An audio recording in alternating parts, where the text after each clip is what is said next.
A língua etíope, também chamada de Githis, é uma das línguas mais antigas, se não a mais antiga, do mundo. A Etiópia foi o primeiro reino cristão do mundo. Cientistas da Universidade de Oxford confirmaram o que monges etíopes guardam há 15 séculos. Os manuscritos cristãos ilustrados mais antigos do mundo nunca saíram do mosteiro na montanha. O que esses monges guardavam, e o que alguns deles foram recentemente ordenados a destruir, acabou sendo algo que o resto do mundo cristão nunca deveria ter visto. No interior de um mosteiro esculpido nos penhascos do norte da Etiópia, um pequeno grupo de monges tomou uma decisão. Eles conservaram o mesmo manuscrito por gerações. Disseram-lhes claramente que nunca deveria sair das paredes. Algumas histórias sugerem que lhes foi dito para irem mais longe e aniquilarem completamente a existência da criatura. Não, eles não fizeram isso. Em vez disso, eles o libertaram. E a página que eles publicaram menciona o nome de Jesus. Ele descreve isso de uma maneira que não tem nada a ver com a Bíblia, que a maioria das pessoas no mundo lê. Isso levanta uma questão que alguns estudiosos bíblicos ainda não conseguem responder. Essa informação foi omitida deliberadamente? Ou talvez alguém simplesmente tenha decidido que o mundo não estava preparado? Essa decisão, tomada séculos atrás nas regiões montanhosas da África Oriental, está agora entrando em vigor. A história toda é muito mais estranha do que pode parecer à primeira vista. Para entender o que está acontecendo agora, é preciso entender onde isso estava se escondendo. A Igreja Ortodoxa Etíope de Tewahedo é uma das instituições cristãs mais antigas do mundo. Suas raízes remontam ao século IV, quando o rei Izana, governante do antigo reino de Aksum, converteu-se ao cristianismo sob a orientação de um missionário sírio chamado Frumentius, tornando Aksum uma das primeiras nações da história da humanidade a adotar essa fé como religião oficial. Isso ocorreu por volta de 330 d.C. O Império Romano não seguiu o exemplo por mais 50 anos. Isso porque a Etiópia adotou o cristianismo muito cedo, e sua localização montanhosa a isolou efetivamente das disputas doutrinárias que remodelaram o cristianismo na Europa e no Oriente Médio. A Igreja Etíope desenvolveu-se ao seu próprio ritmo. Decidiu, de forma independente, quais textos eram sagrados. Esses textos foram traduzidos para o Ge'ez, uma antiga língua semítica que sobrevive hoje apenas em uso litúrgico, da mesma forma que o latim funcionava na Igreja Católica. O cânone adotado pela Igreja Etíope é diferente de todos os outros cânones cristãos. Enquanto a Bíblia protestante contém 66 livros e a Bíblia católica 73, ou Ibai-Siwentab, o cânone da Igreja Ortodoxa Etíope contém 81 livros e é o cânone bíblico mais extenso de todo o cristianismo tradicional. Esses livros adicionais não são documentos marginais. Entre eles está o Livro de Enoque, um texto que descreve anjos caídos compartilhando conhecimento proibido com a humanidade. Isso inclui o Livro dos Jubileus, que reescreve a cronologia dos eventos descritos em Gênesis de uma forma que contradiz a versão usada pela maior parte do mundo. Isso inclui o Meshach Hakedon, o Livro da Aliança, que contém relatos da ressurreição de Jesus e seus ensinamentos pós-ressurreição que simplesmente não são encontrados nas escrituras ocidentais. Alguns desses textos foram queimados em Roma, outros foram deliberadamente retirados de circulação. A Etiópia os preservou, e ninguém fora desses mosteiros sabia exatamente quantos textos haviam sobrevivido. Agora imagine o local onde essa preservação ocorreu. O mosteiro de Abba Jerima está localizado na encosta de um penhasco na região de Tigray, no norte da Etiópia, a leste da cidade de Adwa, em uma altitude onde o ar é rarefeito e a pedra é antiga. Para chegar lá, é preciso subir um caminho sinuoso esculpido na rocha. As paredes do mosteiro são grossas, antigas o suficiente para conter o silêncio. Lá dentro, a luz entra em tênues faixas através de pequenas janelas. O aroma é de incenso e poeira, algo mais antigo que ambos. Até mesmo os manuscritos são guardados em estojos de couro, costurados com couro marrom grosso e alisado pelas mãos dos sacerdotes ao longo dos séculos. O pergaminho no interior é feito de pergaminho, uma pele animal preparada, e suas bordas estão esfareladas em alguns lugares e ligeiramente curvadas para dentro, como se ainda estivessem tentando se fechar. Foi aqui, no início da década de 1950, que a historiadora de arte britânica Beatrice Plain se tornou a primeira ocidental a documentar o que os monges tinham à sua disposição. Como as mulheres não tinham permissão para entrar no mosteiro, os monges levaram os manuscritos para fora para que ela pudesse vê-los. Mais tarde, ela escreveu que a manchete iluminada lhe pareceu síria, ancestral, sofisticado, muito mais velho do que qualquer um esperava. Ela não fazia ideia do que os testes de radiocarbono acabariam por revelar. Durante semanas após a sua visita, os manuscritos permaneceram exatamente onde sempre estiveram. Então a ciência alcançou. No início do século XXI, uma equipe de especialistas foi enviada ao mosteiro de Aba Garima, próximo ao Fundo do Patrimônio Etíope, uma instituição de caridade britânica fundada em 2005 para proteger os monumentos etíopes. Em 2006, os conservadores Lester Capon e Marquand Stanley subiram ao topo carregando seus equipamentos nas costas, prepararam uma área de trabalho no pátio do mosteiro e começaram o delicado trabalho de desvendar e estabilizar o que hoje é conhecido como os Evangelhos de Garima. O que eles descobriram foi extraordinário. Os manuscritos, constituídos por 2 volumes, cada um contendo cerca de 400 páginas de texto manuscrito na língua Jahres, não eram simplesmente antigos. De acordo com as datações por radiocarbono realizadas na Universidade de Oxford, estes eram potencialmente os manuscritos cristãos ilustrados completos mais antigos que já existiram. Cientistas de Oxford estabeleceram a data de criação do pergaminho entre 330 e 650 d.C. O manuscrito cristão ilustrado mais antigo, anteriormente conhecido como os Evangelhos do Rabi da Síria, data de 58 d.C. Embora os Evangelhos de Garima sejam 2 séculos mais antigos, Judith Mackenzie, da Universidade de Oxford, e Francis Watson, da Universidade de Durham, publicaram posteriormente um estudo acadêmico abrangente desses manuscritos, situando-os firmemente no mundo mediterrâneo da Antiguidade Tardia, embora inteiramente e distintamente etíopes. Embora a análise tenha revelado algo que surpreendeu até mesmo os monges, o texto constitui o que o estudioso Hauke Zurmond classificou como a tradição textual bizantina primitiva, uma versão dos evangelhos que antecede as revisões posteriores que moldaram todas as Bíblias do mundo ocidental. Em outras palavras, os evangelhos de Garima podem não ser apenas antigos. Elas podem estar mais próximas do texto original do que qualquer coisa produzida pela Igreja Ocidental. Só isso já seria suficiente para reescrever os livros didáticos. Mas os monges não tinham terminado. Os evangelhos de Garima são notáveis por si só. O que vamos discutir a seguir é notável devido ao que contém e ao que foi combinado com ele. O livro de Enoque é um dos textos mais importantes da história da religião. É citado direta e indiretamente no Novo Testamento. A Epístola de Judas se refere a isso quase que literalmente. Escritores cristãos primitivos, como Tertuliano e Orígenes, os consideravam uma autoridade. Os manuscritos do Mar Morto, que ele descobriu em 1947 nas cavernas acima de Qumran, continham fragmentos escritos em hebraico e aramaico. No entanto, durante muitos séculos, o mundo ocidental acreditou que todo o texto havia se perdido. Não está perdido. Nunca saiu da Etiópia.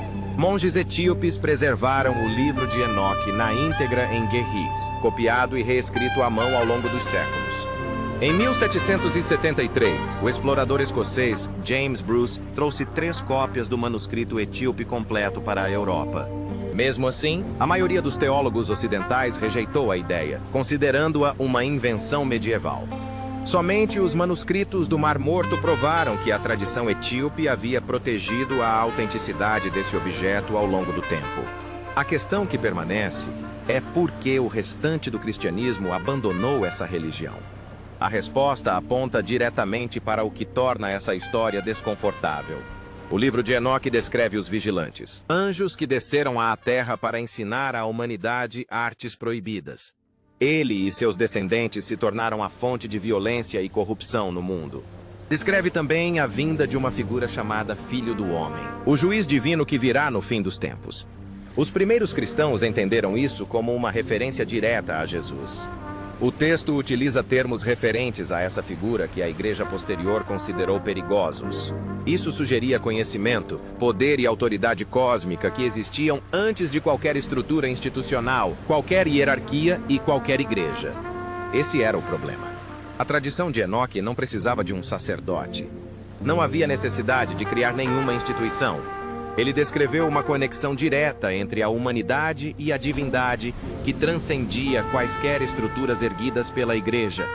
Para entender por que isso é tão importante, precisamos voltar 17 séculos. No Concílio de Nicéia, em 325 d.C., poucos anos depois de o rei Azana ter convertido a Etiópia ao cristianismo, o imperador romano Constantino convocou bispos de todo o império para resolver disputas doutrinárias. E a questão central nessas discussões era quais textos eram considerados autoritativos. Ao longo das décadas seguintes, os textos que sobreviveram definiram o cristianismo para 1 bilhão de pessoas. Os textos que não sobreviveram foram perdidos ou sobreviveram apenas em locais fora do alcance do poder romano. A Etiópia era um desses lugares. Os monges usam a palavra Net-Senet para se referir aos textos que preservaram. Significa liberdade.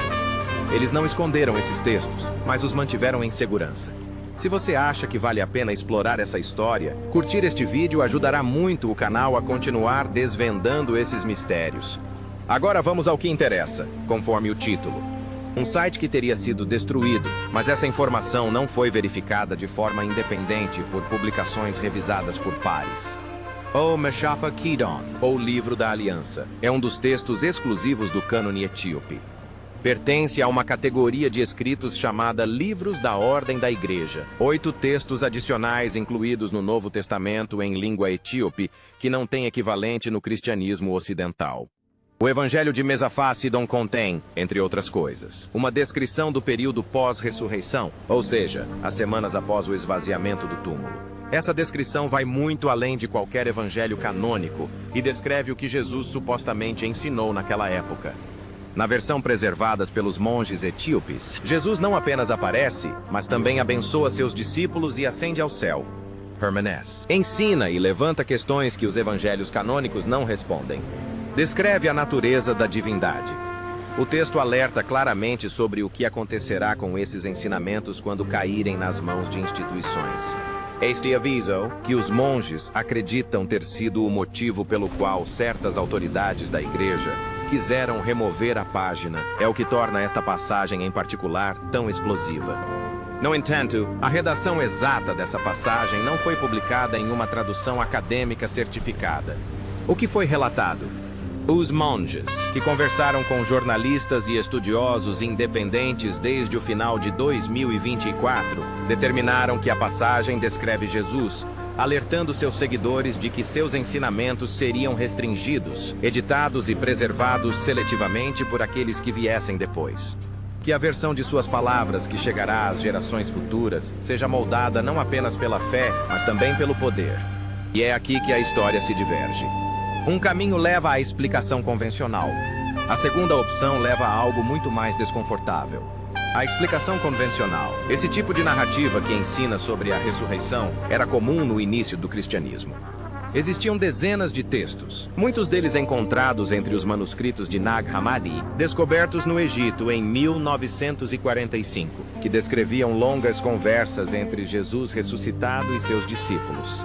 A maioria deles foi excluída do cânone não por serem perigosos, mas porque o processo de canonização, decidir quais livros deveriam ser incluídos na Bíblia, era lento, desigual e frequentemente sujeito à influência política. Talvez Mesach Hakedon simplesmente represente uma tradição que sobreviveu em um canto do mundo e caiu no esquecimento em outros. O caminho desconfortável diz o contrário. O artigo afirmava que a destruição da passagem de nível foi ordenada precisamente por causa desse aviso. No entanto, como a instituição não sobreviveu tão facilmente ao texto sagrado, que sugeria que a própria instituição era prevista e contra a qual a figura que supostamente representava alertava, os monges a preservaram mesmo assim. A história daquilo que os monges etíopes protegerão e do que estarão dispostos a arriscar para proteger tornou-se devastadoramente concreta em novembro de 2020. Quando a guerra eclodiu na região de Tigray, na Etiópia, marcou o início de um dos conflitos mais sangrentos do século XXI, resultando na morte de cerca de 0 pessoas entre 2020 e 2022. O padre Gebre Tzadik, um dos monges residentes do mosteiro de Abagarima, tomou uma decisão que reverberou por 15 séculos.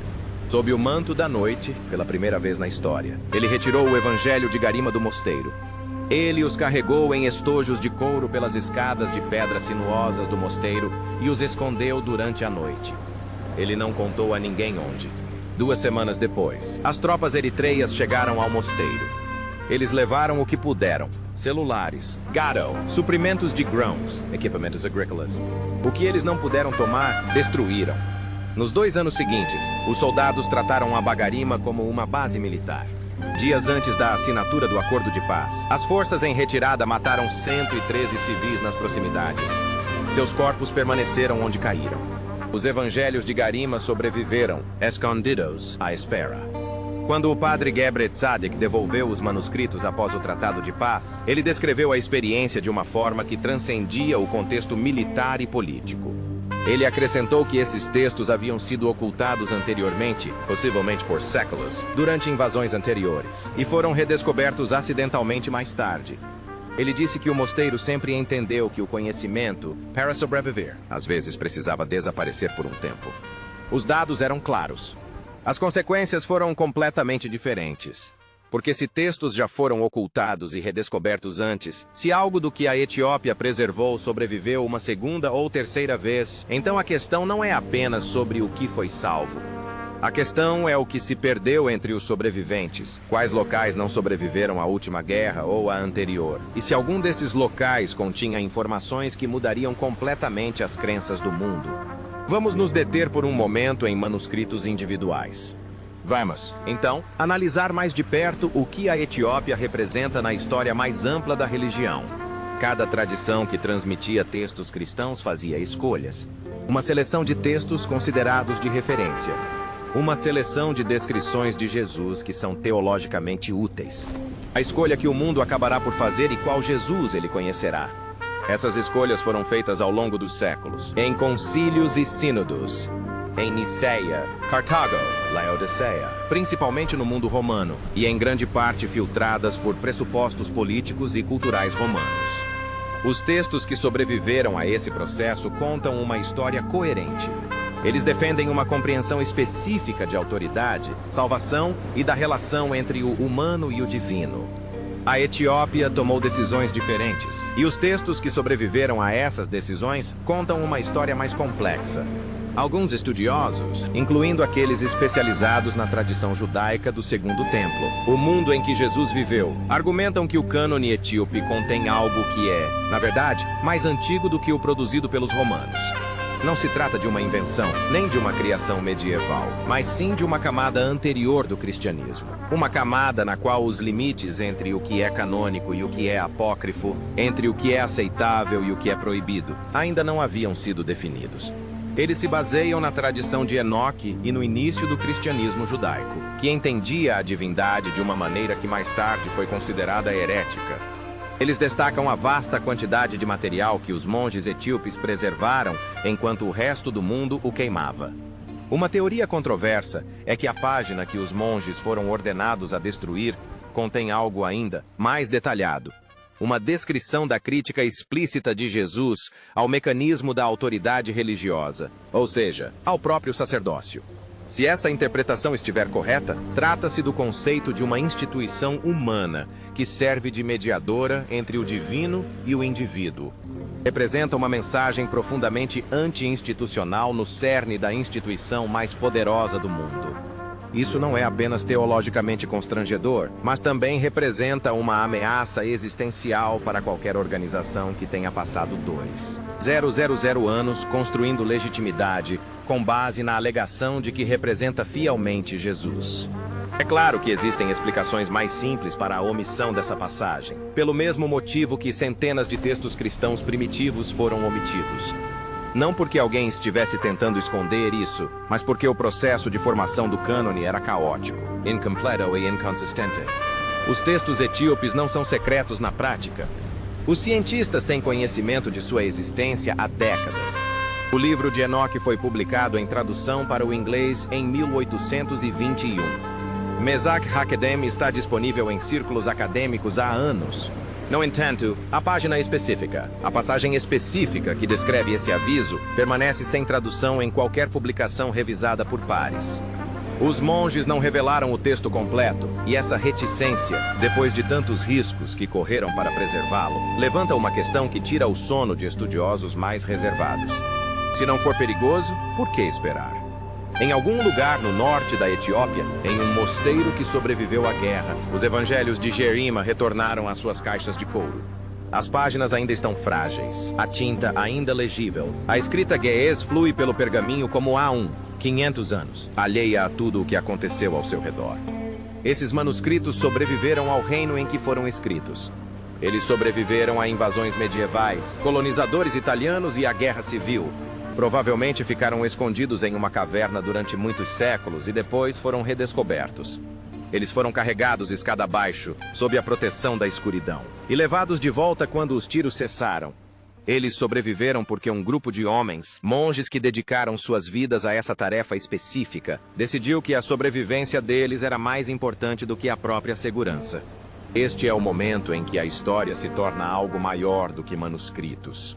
Vivemos em uma época de profunda desconfiança nas instituições, de fé cada vez menor na religião organizada, e muitas perguntas surgem sobre o que foi escolhido, o que foi omitido, o que foi moldado por aqueles que detêm o poder, em vez de pelas pessoas que esse poder deveria servir. Embora essas questões não sejam novas, elas ressoam com mais intensidade agora do que nas gerações anteriores. Nesse contexto, a tradição etíope coloca em prática a antiga e incômoda ideia de que a versão original da história era maior do que aquela que sobreviveu. O que a maior parte do mundo chama de Bíblia é uma escolha preservada e protegida, mas ainda assim uma escolha. Que em algum lugar nas montanhas de um país que a maior parte do mundo desconhecia, monges mantinham vivo algo que o resto do mundo fora forçado a esquecer. A página que eles deveriam destruir. Um aviso que lhes foi dito para ignorar. Eles o mantiveram. Eles sempre fizeram isso. E agora circula, partialmente, cautelosamente, fragmento por fragmento, em um mundo que talvez esteja finalmente pronto para reconhecer o que ela diz. Não porque isso destrua a fé. Os monges que a preservaram estão entre os cristãos vivos mais devotos. Mas porque complica a fé de uma forma que a torna mais honesta, mais humana, mais parecida com uma história verdadeira sobre o que significa encontrar o divino, visto através das lentes da história, da política, da sobrevivência e das mãos humanas. O texto tem peso. Esse fardo foi carregado durante 15 séculos por pessoas que acreditavam que valia a pena suportá-lo. Agora pertence a todos nós. Eis, portanto, a questão que permanece em aberto. Se os monges de Abagarima receberam ordens para destruir uma passagem específica, uma página que descreve onde Jesus adverte seus discípulos sobre o que aconteceria com seus ensinamentos, quem deu essa ordem? E quando? Essa foi uma instrução recente da própria hierarquia da Igreja Etíope? Uma instituição que tem suas próprias razões para decidir quais partes de seu cânone se tornam visíveis internacionalmente? Ou talvez essa ordem fosse mais antiga, uma diretiva que sobreviveu aos séculos e ultrapassou a tradição interna? Você lembra a cada geração de monges que essa passagem em particular não se referia ao mundo fora dos muros? Ou será possível que os monges nunca tenham recebido ordens para destruir nada, e que o que eles estão revelando agora não seja um ato de rebeldia, mas uma divulgação de informações deliberada e cuidadosamente planejada? Uma decisão tomada não sob pressão, mas com extraordinária paciência. A crença de que o conhecimento tem peso e que só pode ser transmitido se a pessoa que o recebe for capaz de retê-lo. Ethan, se esta história mudar sua percepção da história e do que lhe foi dito como verdade, por favor, compartilhe-a com alguém que precise ouvi-la. Mais uma última consideração. Os monges afirmam que parte do conhecimento sobreviveu não por ter sido publicado, mas sim por ter permanecido oculto por tempo suficiente para que as pessoas erradas deixassem de procurá-lo. Talvez esse tempo já tenha passado.